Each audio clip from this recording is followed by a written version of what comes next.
How you guys doing? I'm happy to be recording right now. Yeah, I'm going to be starting off, continuing this Canterbury scene. We just finished doing Keith Tippett group, and then I just finished doing Centipede. And if you guys didn't see those yet, you got to check those out. Those were just bombastic, just insane, just great music. Yeah, shocked. I'm hearing all this stuff. And this particular stuff, for the first time, it's wild going through this whole Canterbury scene because 90% of these groups I have not heard yet, and I listen to a lot of prog rock. I listen to a lot of psychedelic from this period. I've heard a lot of music from this period, but these bands are my actual introduction. And it's better late than never, honestly, to look at it in the best way. So, and it's inspiring. It's inspiring to go back and hear these. This is an inspiring period, experimental period, avant-garde period of jazz and rock fusion. So it's a beautiful place to dip your toe in and just feel what was going on at the time and feel the inspiration at the time. So, and that's what this channel is all about: getting inspired, feeling the inspiration, and sharing it along. Passing it along. Yeah, we're gonna jump into. So we did Keith Tippett group, we did Centipede. Now we're actually going to jump into 1971 with Elton Dean, his debut album, which later became Just Us. So yeah, let's hear what we got. So this came out in May 1971, Just Us, with Elton Dean on alto sax, saxello, electric piano, Mark Cherig on cornet, Dick Evans on trombone, Neville Whitehead on electric bass, and Phil Howard on drums. On this first track is Mike Ratledge on organ electric piano, also Roy Babington on string bass. We're going to do the song Blind Badger. So this has all of them, Elton Dean, Mark Cherig, Nick Evans, Neville Whitehead on electric bass. It's also going to have Roy Babington on string bass and Mike Ratledge from organ electric piano. So this is all soft. This was after Elton Dean having his stint with Soft Machine. Obviously he has some of his players with Keith Tippett sextet with the horns. Neville Whitehead, I believe, also was on Robert Wyatt's solo album. And then Mike Ratledge, he goes back to Mike Ratledge also goes back to the David Allen Trio, Wildflowers, Soft Machine, and Kevin Ayers. And Roy Babington also started with Delivery and is going to go with Elton Dean on this song. So multiple groups, multiple histories with this group. But let's start this off. So Elton Dean with his debut album, after playing with Soft Machine. This one's called Blind Badger.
So yeah, this is very much. This was saxophonist Elton Dean. Started with Keith Tippett in 1968. The following year, joined the Soft Machine, returning to Tippett's combos in 1971. Dean recorded his first solo album, this one, Elton Dean, May 1971, reissued as Just Us in 1998. So, as I was saying before, with the previous album, yeah, there was so much going on. Fertile period, 1970. So you had joined Soft Machine, Keith Tippett in 1968, debut album. Soft Machine initially joined them, recording January 1970, prior to the actual Keith Tippett group album coming out. Wasn't released until 1970. Then you had Soft Machine 3. And then Soft Machine 4 also in January 1971. And then actually this was released in January. Then Keith Tippett Group's second album was released in 1971.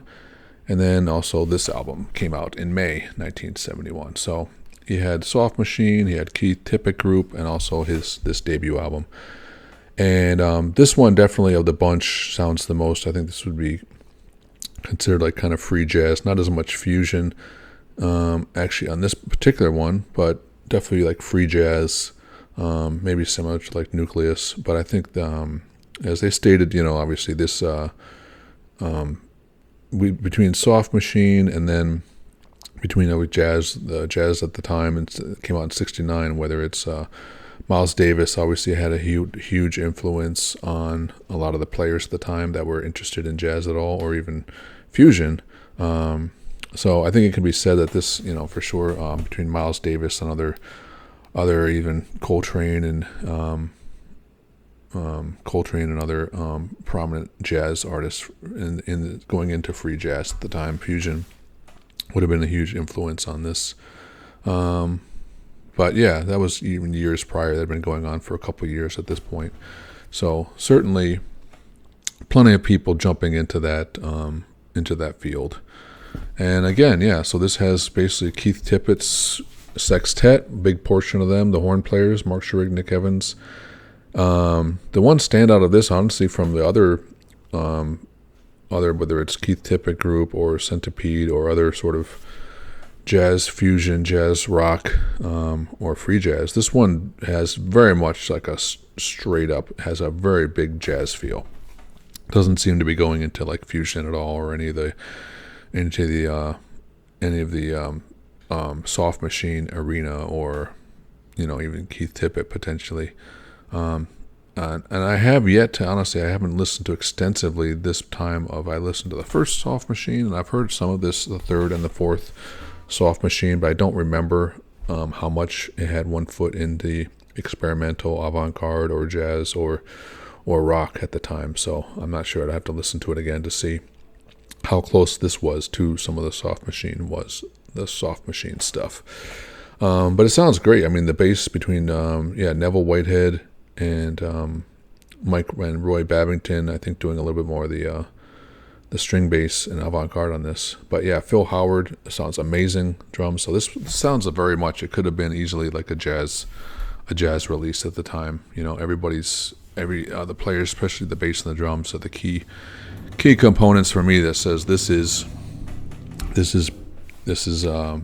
straight up jazz, free jazz, but very much in the improv and that feel. So it could have easily been a jazz release, in my mind. So anyway, let's get back to it. Here we go.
Okay, so that is Elton Dean with his interesting band there with mix up of horns, electric bass, Neville Whitehead.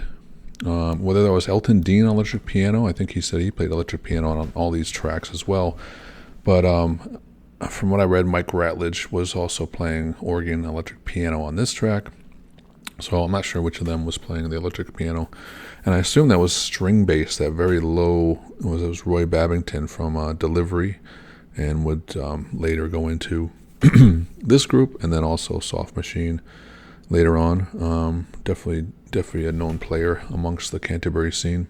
So yeah, again, this is pretty much like, really cool free jazz. It sounds really, I love the bass and the drums on this one. This one really stands out as it's a jazz record, compared to a lot of the other Canterbury scene stuff that kind of dips their toe in jazz a little bit, and but stands kind of on the outside. This one feels like it's, a very much attempting to be, in the jazz lexicon of the time, with the period of other jazz music, that where they're sort of experimenting much more, whether it's Miles Davis, a lot of players. Everyone points out obviously Miles Davis and Coltrane and this next generation of sort of where jazz is going. But that was already happening, even in the mid to late 60s, they were sort of branching out, into fusion. They've already sort of gone through all the world music, all the Latin stuff. Everyone's doing that, and now it's sort of going into this more like avant-garde, more abstract sounds. So, but this is just one song off that, so we can definitely see. I'm interested to see where he goes in the rest of the album. But yeah, I don't know. So far, it's interesting to see it in the spectrum. Like I said, pretty much sounds like straight up jazz, but I'm interested to see what else he does. So on this next track, let's see who else is, any other players. Like I said, that one overall, I like all the instruments. I like how it was mixed. I like hearing the cornet and the trombone as well, and the different basses. So you had electric bass playing the main framework and chord progressions, and then you had Roy Babington doing these sort of just building this different timbre of sound to make it a little bit more abstract, sort of mysterious sounding. But yeah, I love it didn't change too much. It just kept that vamp. It sounded like other jazz like you might have heard, of the time, in the sort of texture, the form, the rhythm, stayed. Like I said, I really loved the drumming, and the drumming definitely put it up a tier as far as the jazz qualities, for sure. So yeah, but I'm interested to see. So the next one we're going to do is called Part the Last, and I think this was number 5 off the track. And let me see, are there any other? I don't think any other extra players are on this, so this is just the quintet, I believe. So it's Elton Dean, Mark Cherig, Nick Evans, Neville Whitehead, and Phil Howard, the main quintet here. So yeah, let's continue this. Let's jump into Part the Last. Here we go.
Interesting fade out there. Yeah, I think it started off. Yeah, I don't know. It started off.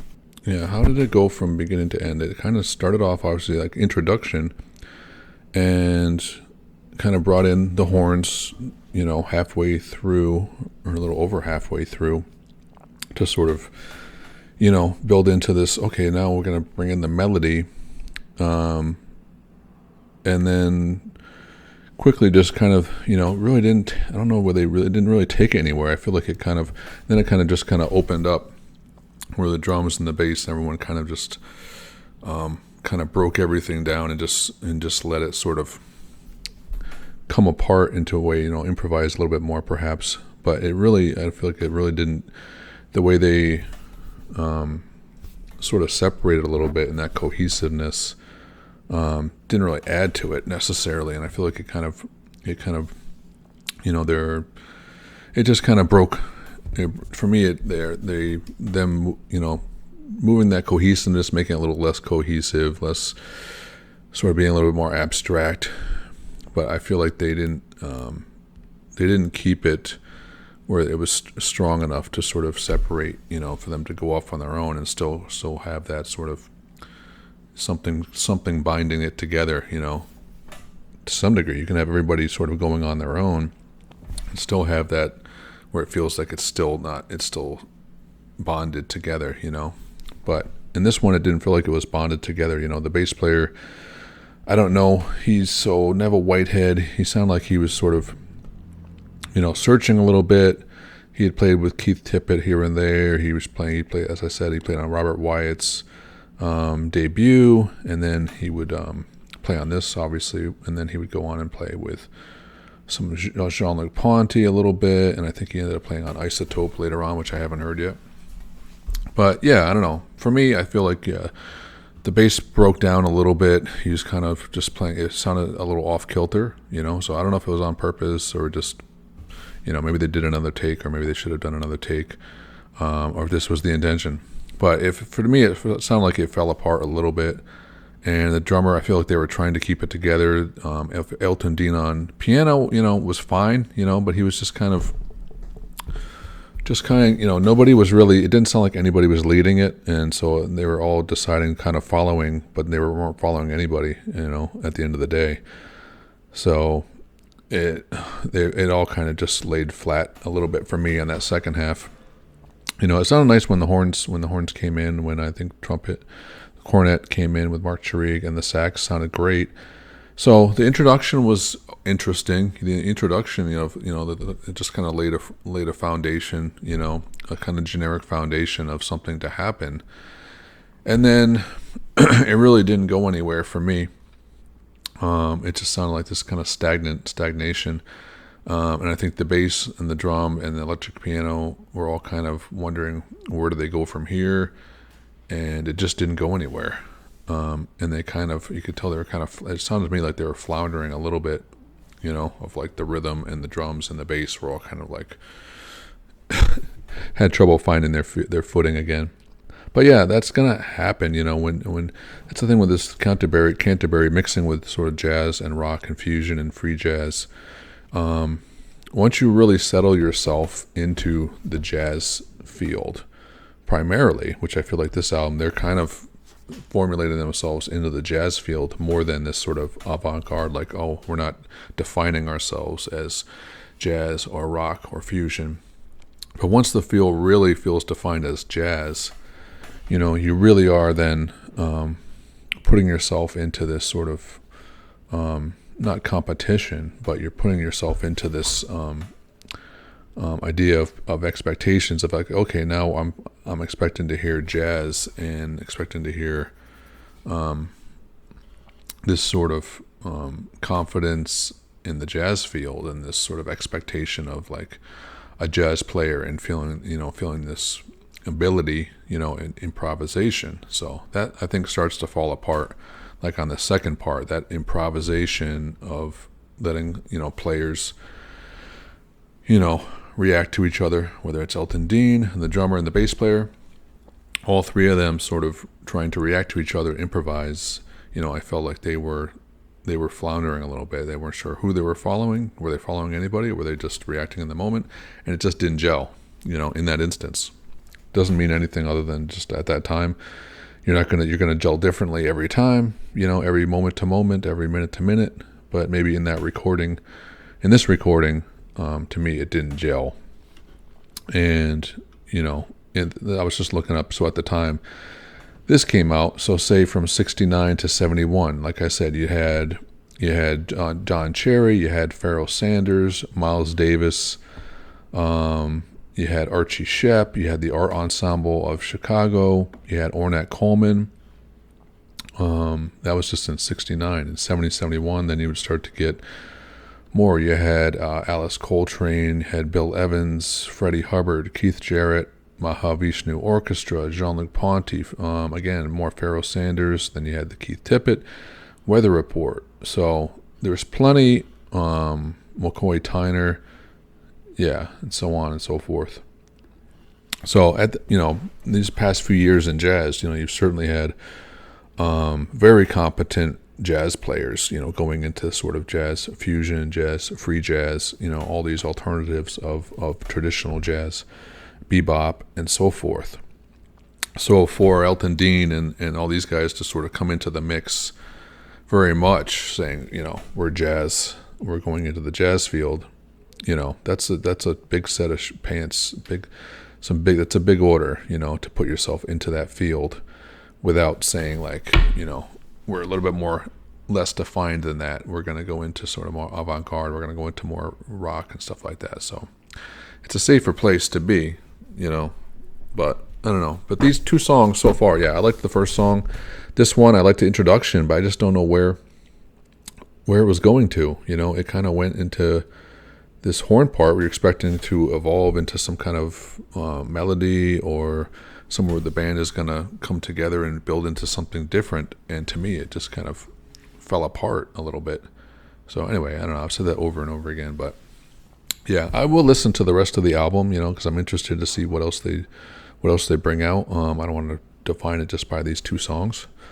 And in the past, I love Elton Dean's sound. I love the players' sound in this. I love, obviously, the Keith Tippett, Mark Schurrig, the horn players, Elton Dean, they sound fantastic. They have great ideas. But I don't know. Perhaps on this album, it was just sort of, had an opportunity versus it was a necessary move, to put out, some finished ideas of Elton Dean. Maybe it was more of an opportunity to just have a voice, put out your own album, but maybe the timing of it, wasn't finalized enough as it could have been. So anyway, but this is part of the Canterbury scene, but obviously this is a little bit of an offshoot of that because it does fit a little bit more in the jazz, straight up jazz category, perhaps. But we're gonna move. We're gonna go on again. Coming up next, we're gonna have moving gelatin plates out of France. Another offshoot. We're gonna do Con, Matching Mole, Isotope, and a few more groups after that. So I appreciate you coming here for this.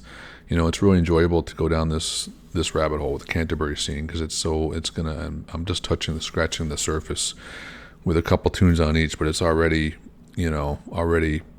fired up, a bunch of different things that I need to go listen to and get inspiration from. So I do appreciate it, and I hope you enjoy it.